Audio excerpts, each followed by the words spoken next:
that's been kicked in the nuts by fake news. Nobody knows what to believe. I don't know what I said.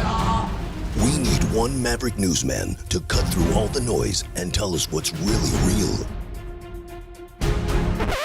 I'm not that guy. Hello! Welcome to Really Real with Richie Redding.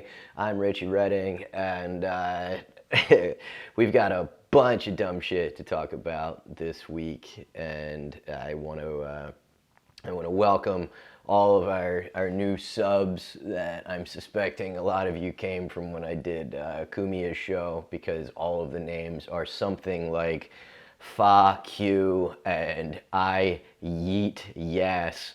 So it's an honor to have you aboard as both fans and people that are probably, let's face it, going to troll me. So I appreciate the love, and I'm not joined today by our beloved American Taliban, John Walker Lind, Bobby Tamburo. He's off on a junket of some sort, but we do have on the other end, so I don't feel like a crazy person, I'm talking to my man Twiz in Nigeria, holding it down. Good to see you, buddy. And yeah, man, I had a great weekend. One of my favorite things in the world happened while I was hosting a show at Gotham. Somebody didn't show up, and the club started freaking out because the closer wasn't there. And it's actually how I got into Gotham the first time, was because I was with a headliner that wasn't in good shape, physically, spiritually, not doing cokily, and you could probably figure it out. He might have fallen off a stage after getting stuck in a loop once or twice. That might have happened. You can figure it out, audience. And the manager like runs over to me because he saw that the guy was wrapping up, and he was like, "Dude, he's getting off stage. I need you to like go on stage for like 15 more minutes." And he was like, just stretch, just do whatever, just stretch. I was like, I can go do stand-up comedy. He was like, yeah. And I was like, well, if I do this, if I save this show, you get me in here. And he like agreed to it. I went back up, and like it went well. I get off stage, he's like, dude, thank you so much. And I was like, no. We didn't say anything about thank yous. Get me in. And that is the kind of crazy shit that it takes to actually break into the city clubs when you're not a famous guy. So it was fun to kind of relive that this past weekend, and yeah, good times. But I want to. Where do we get into first here?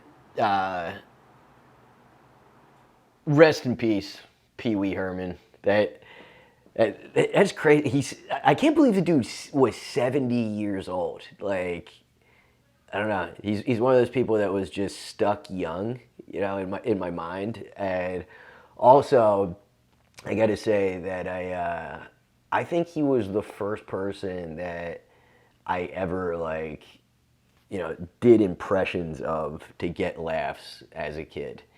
And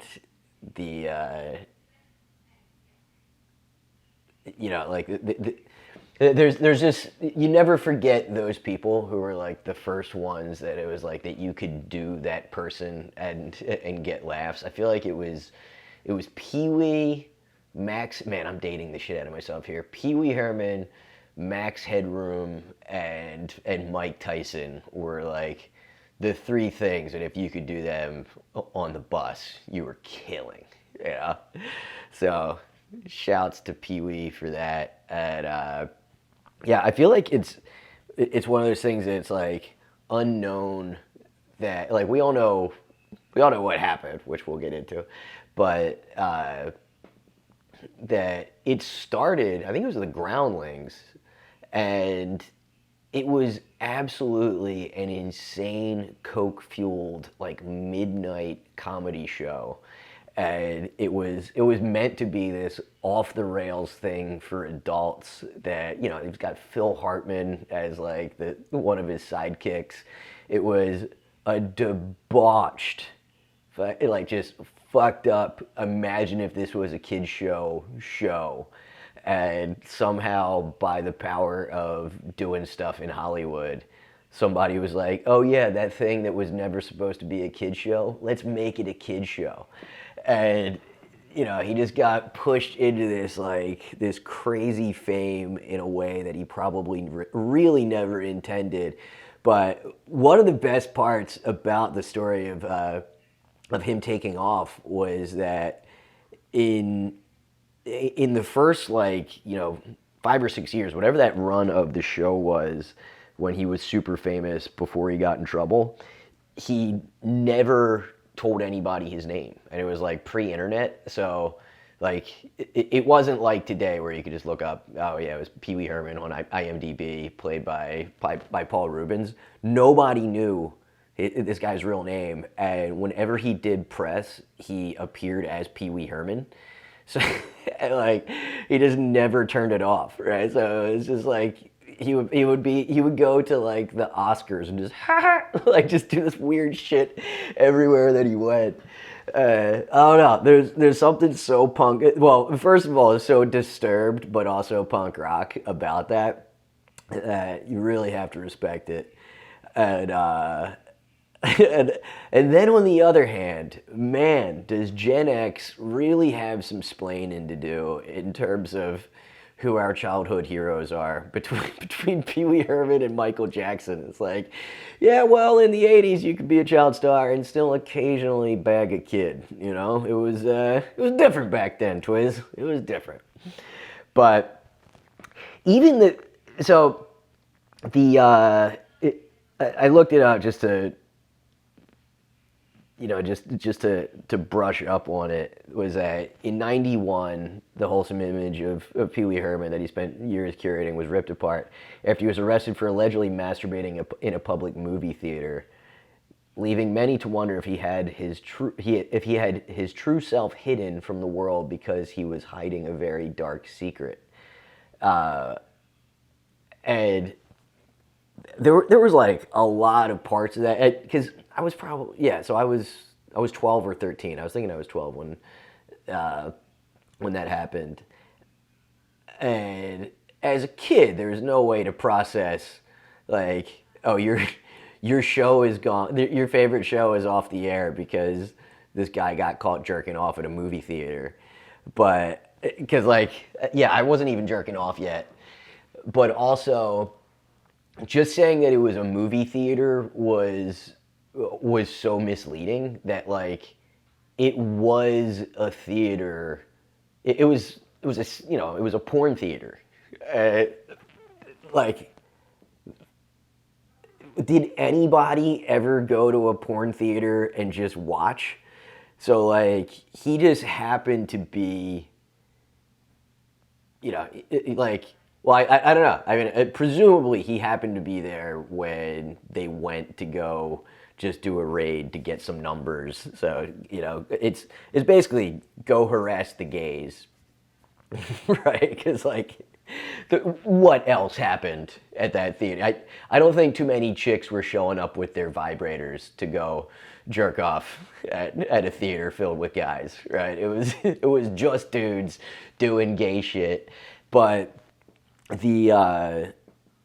So last time I was in LA, my buddy that always takes me around showed me that theater. We just happened to pass it, and he said, and I had never heard this before, but it was the cops didn't have to do that.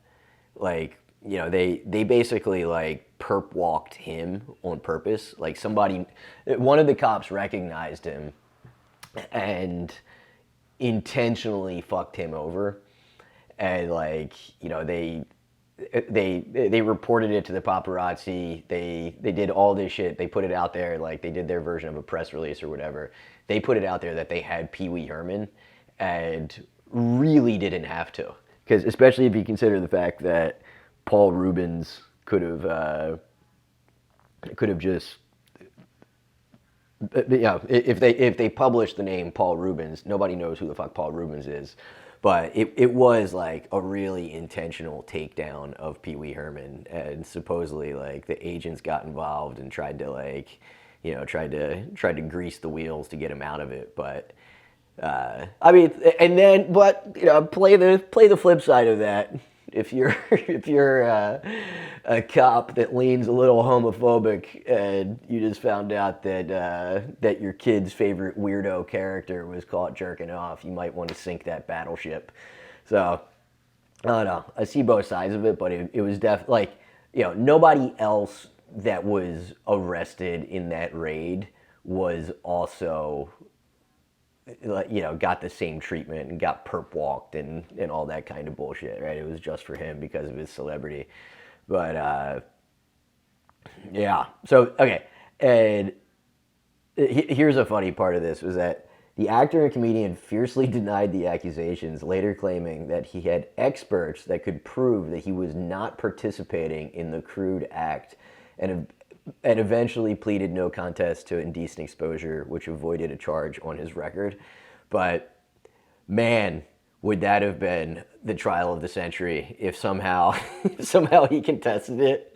And yet, what kind of experts can you bring forth to prove that you weren't jerking off, other than if there's like just two guys who's like, yeah, we were jerking off next to him and he was just watching us. Like, there's absolutely no way to prove you're the one guy at the fucking porno theater that wasn't jerking off.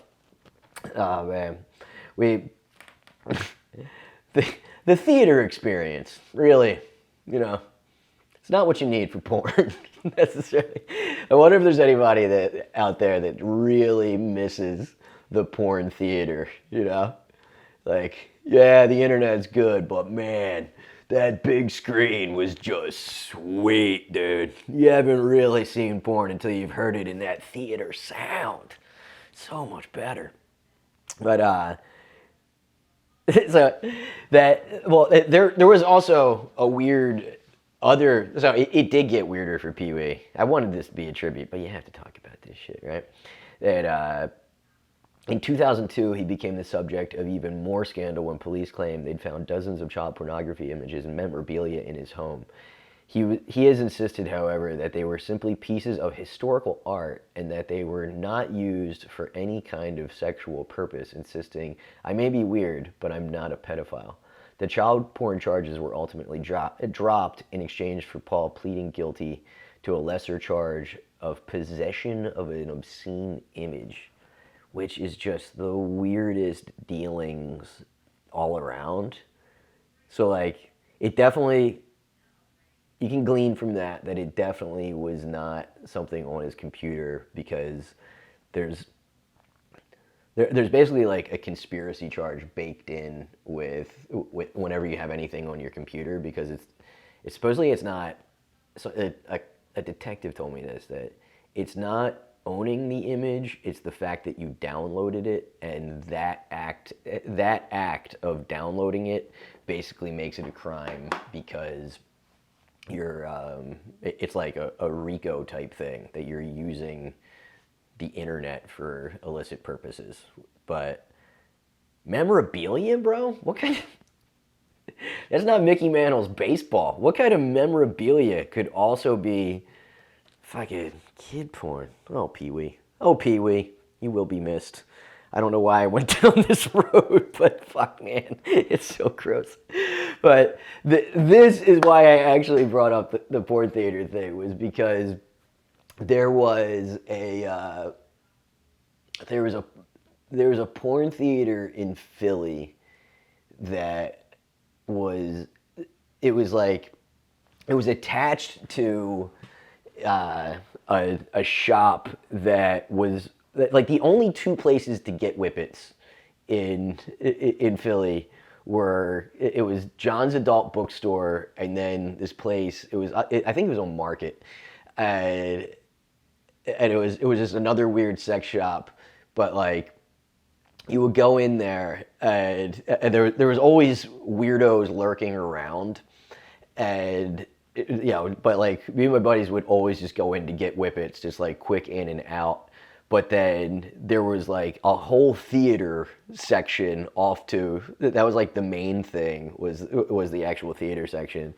And which my understanding of it was that it was a full-blown theater. And me and my buddy Chris Osborne always talked about that we wanted to set up like set up cameras to look like real news guys, like put on suits and like get the microphone out, and just as soon as dudes came out of the Forum Theater, just put a mic and camera in their face, like, "Hey buddy, what'd you catch in there?" And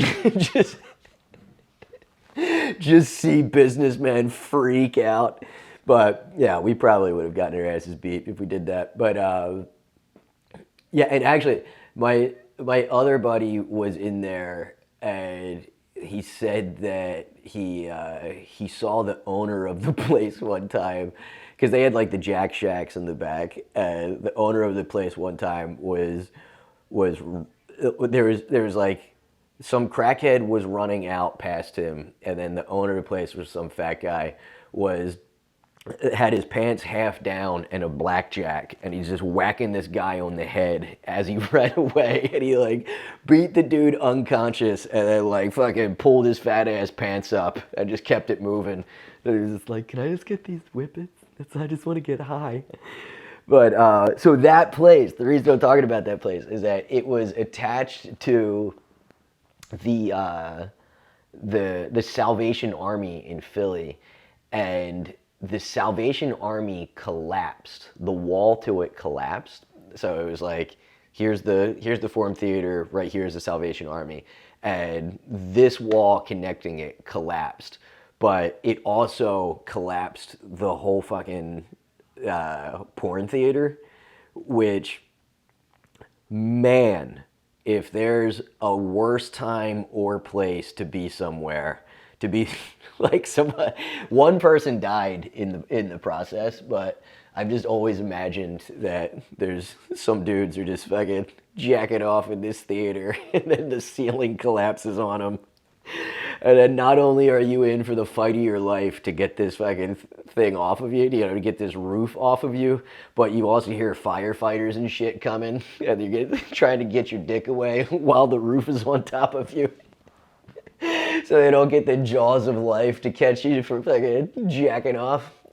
Just miserable. Just miserable. And God help whoever was in that, because there was also like some dungeony basement thing that you definitely didn't want any parts of. So somebody had a real bad day down there. But yeah, so I looked this up, the Forum, and I just wanted to like make sure that I was right about it, that I got my details right. So apparently it was owned by Richard the Porn King Basquiano. And that's the same dude that owned all the porn shit in Times Square with the Jack Shacks and shit back in the day. Wait, no, I'm sorry. The owner of the building was Baltimore Navy Richard Basquiano, friend of one-time executor for notorious Blightmeister and slumlord Sam Rappaport. That's the guy that owned all the shit in Times Square. But they were also just like straight up connected to the mob. And the collapse of the building, well, so supposedly he was trying to get it redistrict, and he wanted to get the Salvation Army out of there because he wanted to put in condos, which is the funniest gentrification of anything. They're like, I picture it just, they don't even if it's like they did in my last building with like just put condos in a warehouse, but they just put condos in a straight up porn theater, just keep the screen in the back and shit. But that guy had another building that he was trying to get redistricted, and wouldn't you know it, the wall collapsed of that building. And that's how he collected like insurance and shit. This was the Rappaport guy, not him, but it's the guy who was like his mainest man. That guy had a building's wall collapse, and that's how he was able to do something new with it. And then this dude in Philly, 4 years later, this guy has a wall collapse on a building that he's trying to get changed. I don't know. Little fishy, and also he was not able to collect insurance because of that. I like a real good ham-fisted attempt to burn down your own place. There's a place near my parents that had the funniest case of the old Hebrew heat wave, if you know what I mean. That it was this place, the what the fuck was it? The Sweetwater Casino. It was first of all, it was called Sweetwater Casino. It was in Sweetwater, New Jersey, and it was just a restaurant with no casino, and all the time you'd be in there and you would see like, you know, randos showing up, like just clearly looking around for slot machines and like some way to gamble. Like, nope, we just call it a casino for absolutely no reason whatsoever. It's like, why would you expect there to be gambling here? But that place, it was famous for their they had a huge fish tank in there that they had like all these beautiful fish, and that place burned down during a storm, and when they started to investigate, it turned out that they had just conveniently moved all of the fish off site like 3 days before. They moved the stereo system, they moved the fucking like all the big screen TVs, the ATM. They literally got like everything of value out of this place and then burned it down. Like, dude, if you're trying to collect millions of dollars of insurance, you gotta fry those fish. All right, fuck the fish. You can get new fish. We talking about millions. So yeah, those dickheads, they burned that place down, and it's still just like a tent. Like they somehow kept their liquor license, and it's just a tent that they still call the casino, and there's still people showing up trying to play blackjack. But yeah, a touching little story, I thought. And who else we got? Oh, also, dude, it was a couple tough ones. R.I.P. to Angus Cloud. If you guys didn't watch Euphoria, he was probably the best part of Euphoria. And he also had a pretty amazing story. Well, I remember watching that show, and like the first time you saw him, because he plays the drug dealer in it, but he's like the drug dealer with a heart of gold. And I feel like every time he was on screen in the first few times that we saw him, I said to my girl, I was like, "Yo, this dude is really about that life. Like he is that dude. I'm positive he's that dude." Never looked it up, but when I when I looked into him after he died, and it's another tragedy. It's either overdose or suicide, which fucking sucks. But yeah, I was right that he was just like a street kid, super street smart street kid, and he was walking down the street, and a casting agent from HBO that was working with HBO saw him and asked if he wanted to audition. And because he was so street smart, he was like, "Nah, I'm good." And then they went and got like the main casting agent, because he thought it was some kind of scam or a trap or something, which is hilarious because I know I've told the story of a guy that wanted me to be a male model, which was actually just to fuck fat girls for money. And there was another time that I was walking down the street, and some girl was like, "You have a great look. Would you like to come to this meeting about becoming an actor?" Like, "I do have a great look." And I went, it was like $600. They're just trying to sell you pictures. So that kid, man, he was like 20, and he was already way more street savvy than I was. And but yeah, it's kind of like the same story as Snoop from The Wire. That it was just like some casting agent just magically saw this person and was like, "Your life has changed." And yeah, it's tragic, but fuck. It's also a good segue for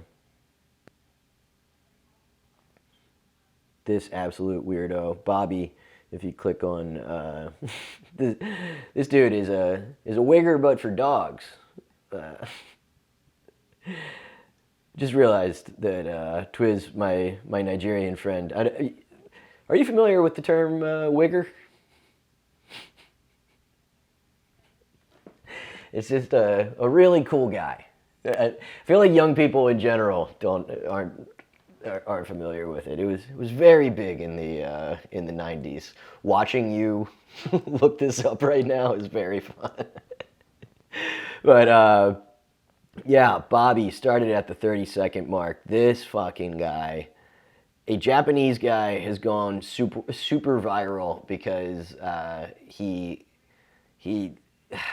engaged an artist over 40 days to build a super realistic costume for him so that he can now go about his life as a collie.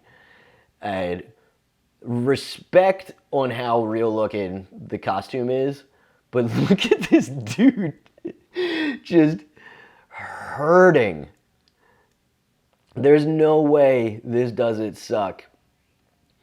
That this guy has to be completely fucking just stretched out prone to do this shit. But yeah, he insists that he's just always had this fantasy and it's not sexual. There is zero chance. So this guy spent 2 million yen, which is really, everything sounds cooler in yen. It's 14 grand. But spent 2 million yen to get this collie costume. There is zero chance this dude is not getting fucked in that dog outfit. Zero chance, dude. Like, nope, ain't nobody spending all that money to not get fucked. It's really funny too, because if you watch the video, the guy cannot walk for shit in that thing. They're actually pulling him around like on a little like flatbed hand truck. Just useless.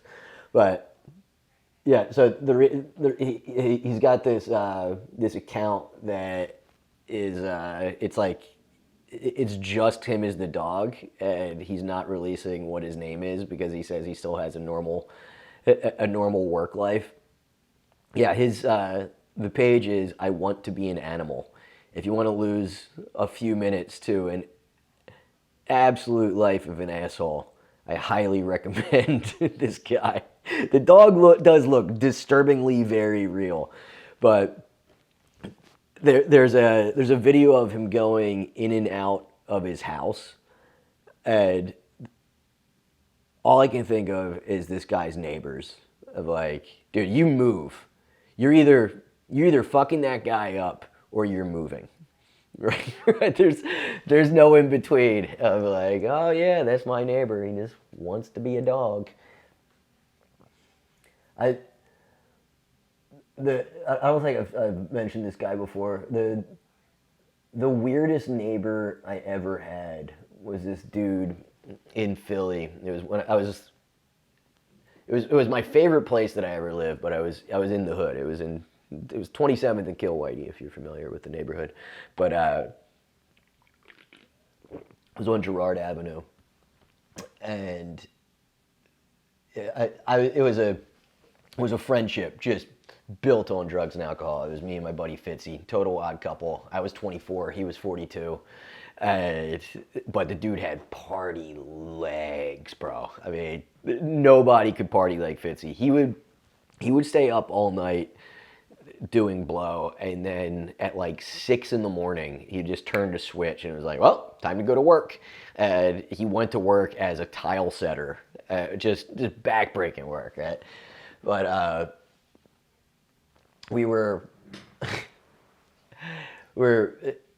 it was me, him, and our buddy Mike.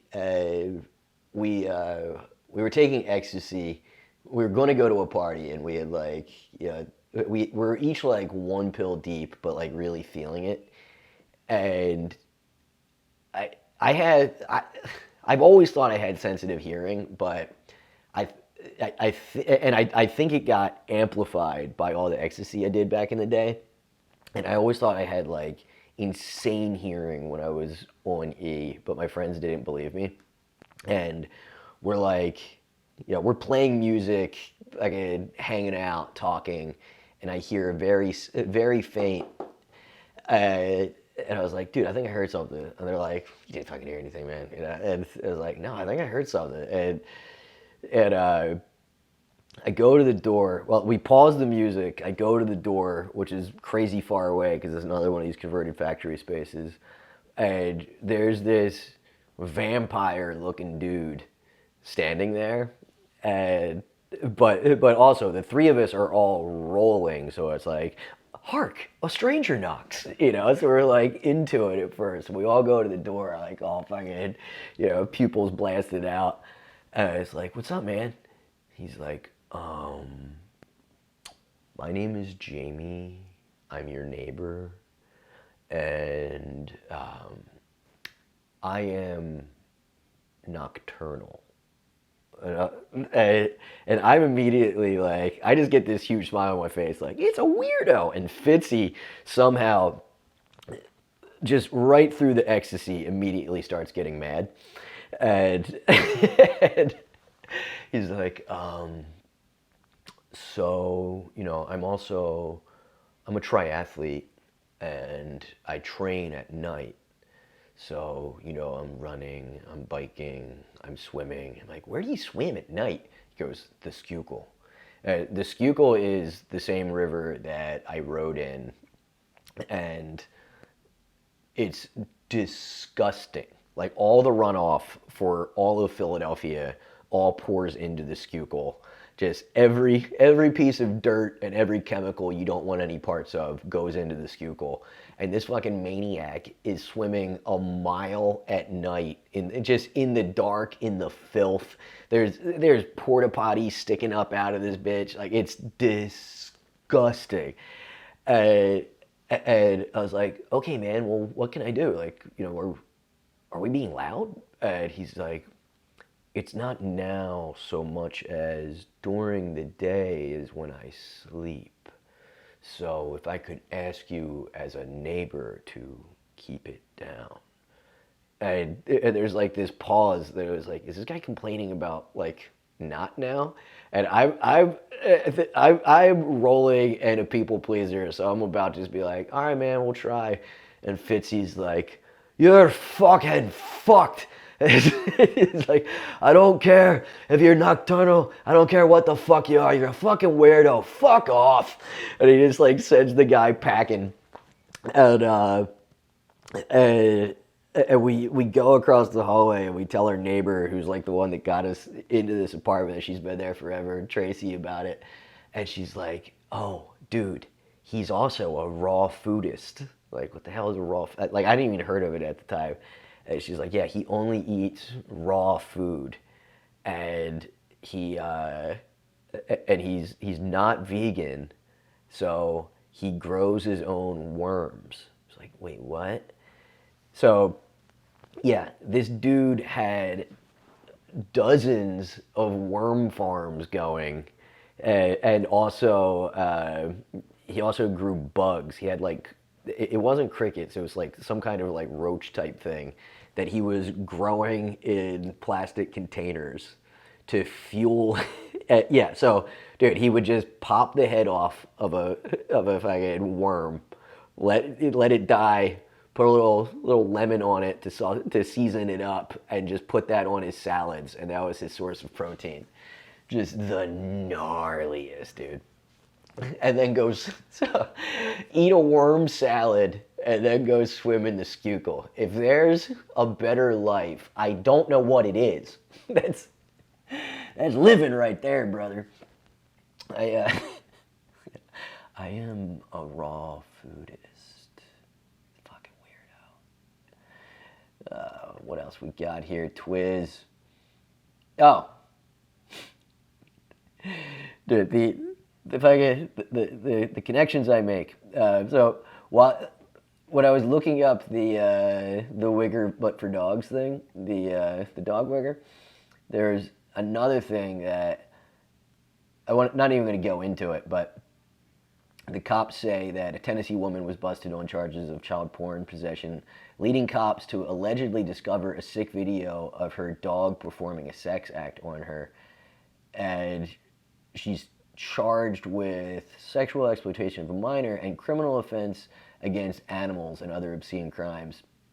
But there's a parallel here because that's also the dog thing is what eventually took down Jared from Subway, because that creepy asshole that was running his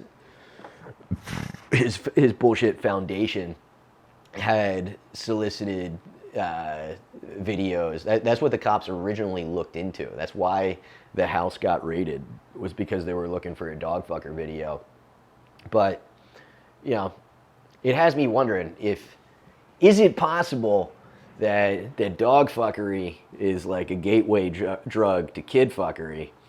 Because if so, maybe we can save these kids by getting pedophiles' dogs. I don't know. I'm just spitballing here, you know? What would be more of a service animal than a dog that was taking dicks? just every parish gets a Jack Russell and keep those kids. I don't know. It's not a fully formed thought yet, but you know, there could be something there. What else? Oh, dude, your girl Carly Russell, Twiz. She is getting charged, and so she's getting charged with 2 cases or 2 misdemeanors, and the boyfriend is still saying that he was just reacting with love, and that he was acting out of love, and he doesn't understand, he doesn't know what happened. But I think that dude's going to wind up getting wrapped up in it too. And anybody that doesn't know who I'm talking about the girl that claimed that she was kidnapped. There's no way the rest of the family wasn't in on it to some extent, because the brother's girlfriend that she called said that, you know, that she heard somebody, you know, she heard her talking to somebody, heard a struggle, and then the phone just went dead. So she's lying about that, right? But the bigger thing is that the 49 hours that she was missing is still completely unaccounted for. So, and it does seem, there are pictures, there's like it's shitty video, but there's still video, because they were just able to corroborate that there was not a truck there, because she said that there was a truck, but they show her pulling over, and that's it. So like, she left her car there. So did this chick, and we know that one of the things that she Googled was bus ticket from Birmingham to, I think, Charlotte or Atlanta. So she was planning on making it to the bus station, right? And you're telling me this chick was doing that on foot? So she either spent 49 hours in the woods and they were unable to track her, which seems highly unlikely in the good old boy state of Alabama. I feel like one of those cops had a fucking dog with some long ass ears that he could put out there. So it's either that or somebody picked her up and they just went and did something for 49 hours. But if that boyfriend, with that in mind, if the boyfriend didn't know anything about it, he is a bitch. Like, imagine your girl leaves for 49 hours after, well, first of all, not just leaves for 49 hours, but creates this hoax that she was kidnapped, comes home, and there's no marks on her whatsoever. All she tells you is that she was an orange-haired man put her in the back of a semi-truck, and she was fighting for her life, but she doesn't have a single mark on her, and she doesn't have there's no tape over her mouth. She's still got her mustache because they didn't rip the tape off. There's no ligature marks on her arms. Nothing. This bitch is just completely fine after creating this hoax. And then you go, as the boyfriend, you go to the press or the media or whatever and say that she just had the fight of her life. She was fighting for her life, but she wasn't raped. I need you to know that. She was not assaulted. Like, dude, there's no fucking way. It's the same thing. It's the same story. It's like, if you're going to fake it, you got to fry the fish, man. You know? She's got to show up with her ass beat. Like, just, yeah, self-ass whoopulation. That's what's... just fucking tee off on yourself. Give me something to believe. It's just, it really is, like... I hope she does eventually talk to the police. Right now, they're just trying to get her out of trouble, and it's like the attorney is just spending all his time being like, she really understands how bad she messed up, and that she betrayed the confidence of the public and the people that were trying to find her.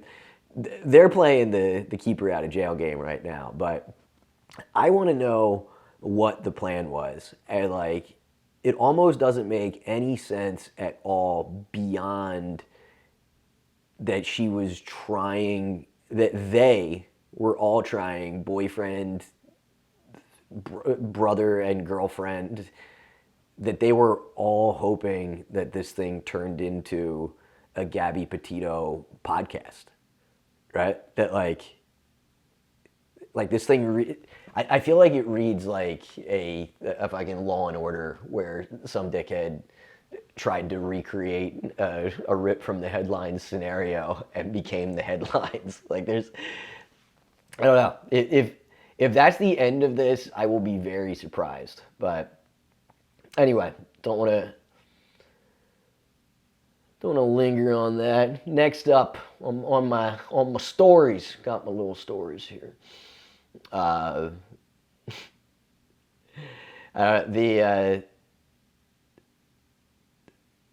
The McConnell thing last week was wild, of watching that fucking guy buffer for 20 seconds straight. That happened like right after we stopped recording last time. But I don't know. It just makes me realize that, like, hey, maybe we do need AI to just take over. like maybe our leaders aren't really up to snuff right now. Like if it was a boardroom, if instead of democracy, it was a boardroom, and somebody was in the middle of a meeting and just stroked out for 20 seconds straight and then came back and was like, yeah, I'm good. Like, yeah, we're voting you off. But now we have to wait until the next election, which is wild. And it's also wild that he personally pushed for a rule that changed that. So like Kentucky forever had, the law was that if a senator dies in office, then the governor replaces them. And that law was on the books forever until Kentucky got a Democrat as a governor, and he pushed to change that. But like, whenever you're in the territory of there's a very good chance I could die at any minute, you should probably step down, bro. Right? Like, I don't know. I mean, he was barely visible for the past 4 months because he had that fall that people thought that he had a concussion from the jump, but he never really like confirmed what it was. But somehow the NFL has better concussion protocols than Congress, because he went away. He blinked out. He went away for like half an hour. He came back and he was like, "Yeah, I'm fine." And they were like, "Did you go to the doctor?" He's like, "No, I'm fine." And the press just took it at at face value. Like, okay, he says he's fine. Like, motherfucker just rebooted for 30 seconds. And you're just going to take his word for it. Just straight back to work. Straight back to work. If he worked on a factory line, he would have to go home for at least a week. But he's in Congress, and they're like, all right, get back in there. Strip those gays' rights. Those trans kids aren't going to ban themselves. But, leprosy is back. I don't know if you heard that. It's an exciting one. You thought we were over it, folks, but leprosy is back in the news. Holy shit, that is a sentence. Biblical disease spikes in Florida, CDC's leprosy alert. Cases of leprosy, an infectious disease that has been around since ancient times, have increased dramatically in Florida, and health experts fear the infectious disease is now endemic to the Sunshine State. Central Florida accounts for nearly 1/5 of all cases in the U.S., and according to the Center for Disease Control and Prevention, and for 81% of the cases reported in Florida. So it's very specifically Central Florida. Also known as Hansen's disease, leprosy is usually spread during lengthy person-to-person contact through airborne droplets from the nose and mouth of an infected person. Historically, leprosy has been uncommon in the U.S., and most cases have come from the people who immigrated from countries where the disease is more common. Well, if there's one thing I know about Florida, is that they love immigrants. So I think a leprosy thing is going to be good for everybody, you know? Come together as a community. Really embrace foreigners again. Wow, that's exciting. Since 2000, cases of leprosy have gradually increased and have more than doubled over the past decade. Leprosy is caused by bacteria, whatever. It affects person's skin, eyes, mucous membranes, and nerves, causing disfiguring sores and severe nerve damage. Holy fuck, these pictures are absolutely awful. You can also get it from armadillos. Nobody's blaming the armadillos. It's always the immigrants. You know, Twiz? There's these little fucking battle rats out there. little tank rats. Most of the 95% of people affected don't ever develop leprosy because their immune system fights off the infection. Then what are we even talking about here? If left untreated, leprosy can cause paralysis, vision loss, disfigurement of the nose, permanent damage to the hands and feet, and a shortening of the fingers and toes. But, dude, if leprosy is the next pandemic, that will be fucking exciting. But Central Florida, I think that's where all the rednecks are, right? South Florida is where it's all Cubans and Jews. Central Florida is I guess Panhandle is also a redneck. But yeah, I think Central is, what point? That's the Everglades shit? Oh yeah, that would make sense. That's where you get the real backwoods boys and are getting to the doctor. But yeah, I wanted to bring that up because it ties in very nicely with this story that I cannot believe didn't get, I haven't seen it yet with getting a bunch of attention. Kill my ad blocker. Stupid ad blocker. Get out of there. That the CDC detects coronavirus, HIV, hepatitis, and herpes at unlicensed California lab. This story is batshit crazy. Local and federal authorities spent months investigating a warehouse in Fresno County, California, and they suspect was home to an illegal, unlicensed laboratory full of mice, medical waste, and hazardous materials. The Fresno County Public Health Department has been evaluating and assessing the activities of an unlicensed laboratory, the health department's assistant director said in a statement Thursday. All of the biological agents were destroyed by July 7th, following a legal abatement process by the agency. So, yeah, the long story short of this is that, and also, they're super duper burying the lead here, I guess because it's NBC News, that this thing is definitely, an investigation found the tenant was Prestige Biotech, a company registered in Nevada and unlicensed for business in California. City officials spoke with Zhixuan Yao, who was identified as the company president, through emails included in the court documents. Yao told officials that Prestige Biotech moved assets belonging to a defunct company, blah, blah, blah. Prestige Biotech was a creditor to UMI and identified it as its successor. So, yeah, they found coronavirus, HIV, hepatitis, and herpes in over 1,000 mice that were either dead or dying. Yeah, they euthanized 773 of them, and 175 were already dead. But they were kept in these conditions. And like, the only blowback that I've seen online was a bunch of people being like, more like, because they said these mice were found in inhumane conditions, it was like, more like in mousely conditions. Suck a dick. This is fucking weird, man. This is really, really weird and scary as shit. That Fresno County Public Health staff also observed blood, tissue, and other bodily fluid samples and serums and thousands of vials of unlabeled fluids and suspected biological material. Like, what does it take for the mainstream news to pick this up and be like, hey, some crazy Chinese shit is happening here? Like, they've got, I mean, it's a Chinese-owned company in an unmarked building. And the way that this place got investigated in the first place was because of a persnickety inspector. We never would have known about this shit in the first place, because it was just some guy that was driving by and he saw that a hose was coming out of somewhere that a hose isn't supposed to come from. He got a warrant to look at the place, went in and sees this disaster of biological waste and mice filled with diseases and shit.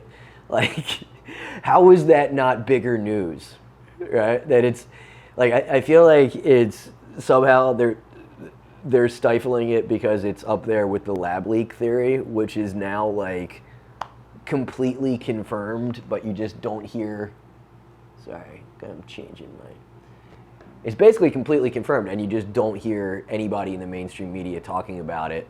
But, yeah, the cases 1 through 3 of coronavirus were positions 1 through 3 at the Wuhan lab.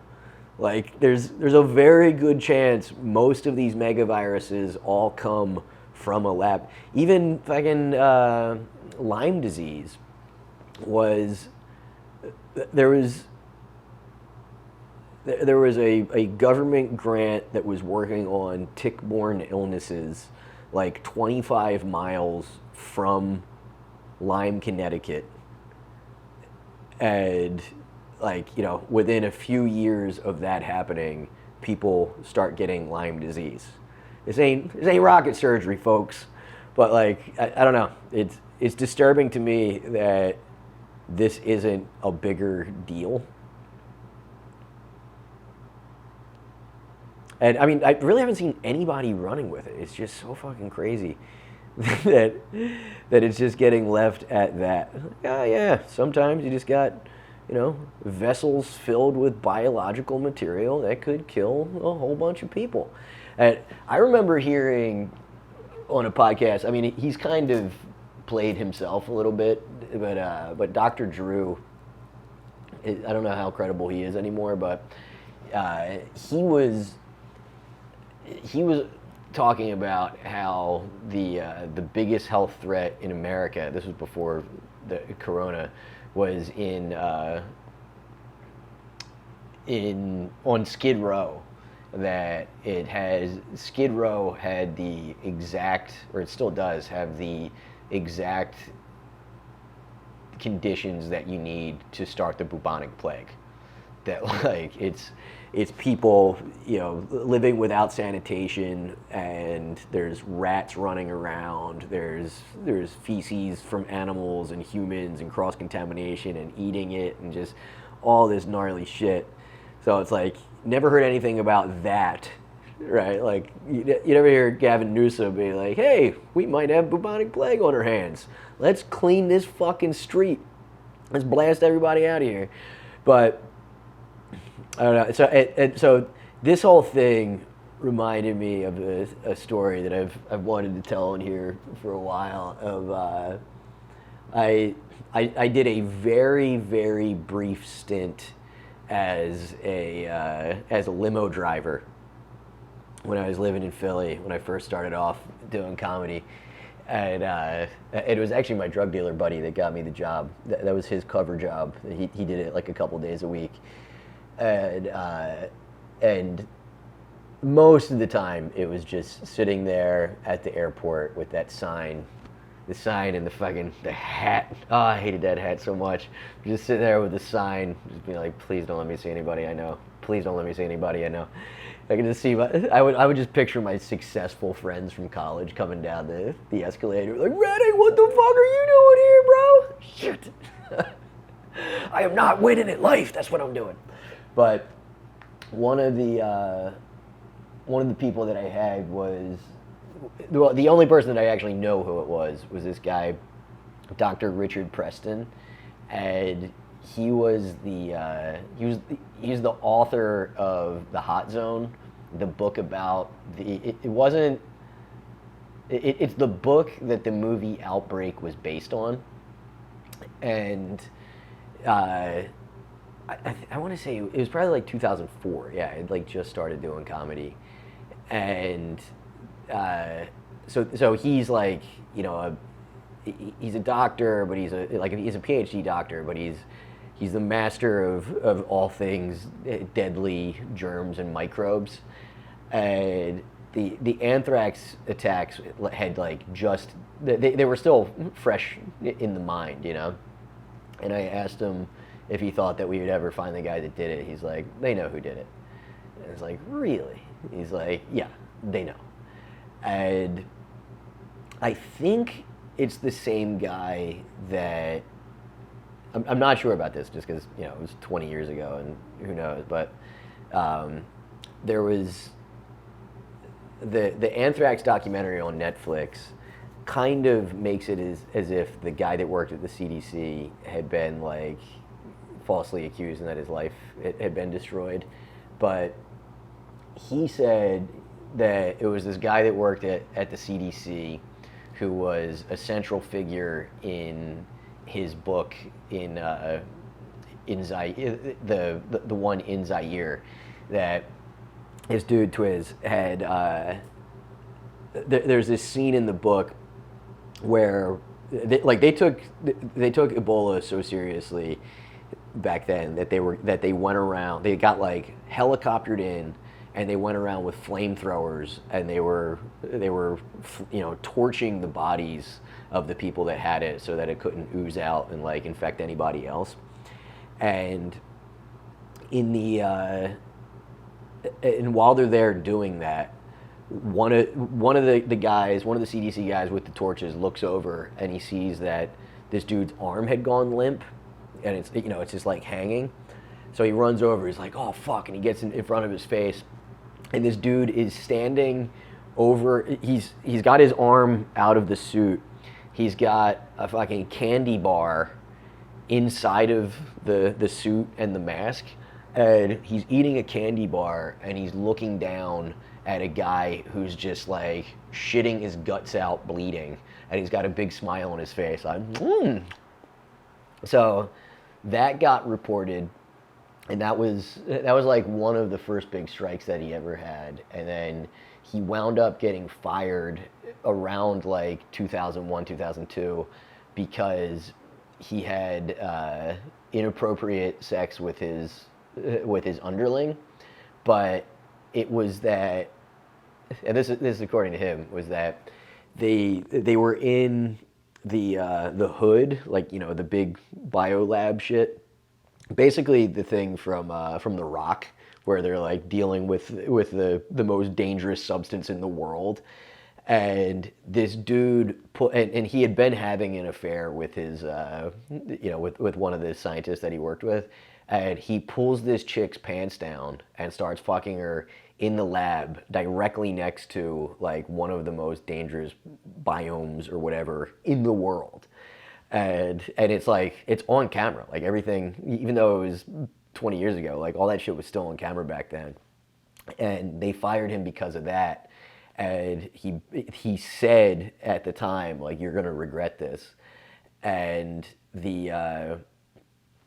anthrax, the one of the most fascinating things about that story was that it came from like the one mailbox in New Jersey that didn't have any form of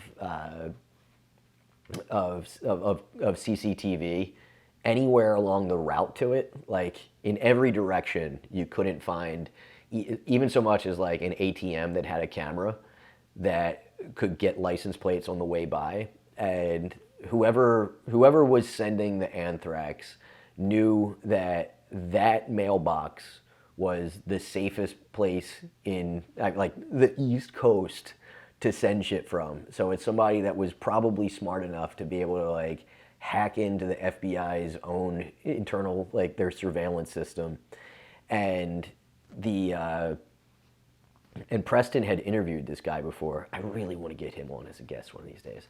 He had interviewed this guy before, and he said that the guy's house is just like a museum to doom. That it's like it's just weapons on the walls, and just like everything is sharp and scary, and and medieval and can kill you. And he's talking to the guy, and like the whole time he's playing with something. It's like some canister that was like the size of a soda can. He's playing with this thing, and he's being like real nonchalant about it. Like I think it was why if I remember correctly, the interview was about why he got fired. And he finally goes, he's like, in the middle of this dude interviewing him, he throws him this canister, and it's like shockingly heavy. And he's like, what the hell is this? And he goes, well, that's enough smallpox to wipe out the entire country. He's like, huh? He's like, yeah, I made that thing myself. That can reproduce smallpox, like, and enough just right from that canister to kill more people than the yellow fever ever did. And not using it because I don't want to, but they need to know who I'm fucking with, or who they're fucking with. And so the FBI talked to him and was just like, we know it was you, and we're watching you for the rest of your life. And after that, it stopped. Right. Well, I guess it had already stopped, basically, but they're like, they stopped worrying about the investigation. They could never prove that it was him, but they do know that that level of anthrax that they had came from the CDC. Like, America's the only people that could make that good of anthrax. So, pretty interesting. And I wonder if we got our own little Chinese little canister growing right there with all those mice, and how many more of them might be out there. Woo! Thank you so much for watching. I'm Richie Redding, and that's really real. Thanks, guys. Like, subscribe, do those things. Share it, you fucks. Would it kill you to share it? I love doing this. I love talking shit for an hour every week, hanging out with you guys. So, yeah, please keep listening. I'll keep talking. Later. In a world that's been kicked in the nuts by fake news, nobody knows what to believe. I don't know what I said. We need one maverick newsman to cut through all the noise and tell us what's really real. I'm not that guy.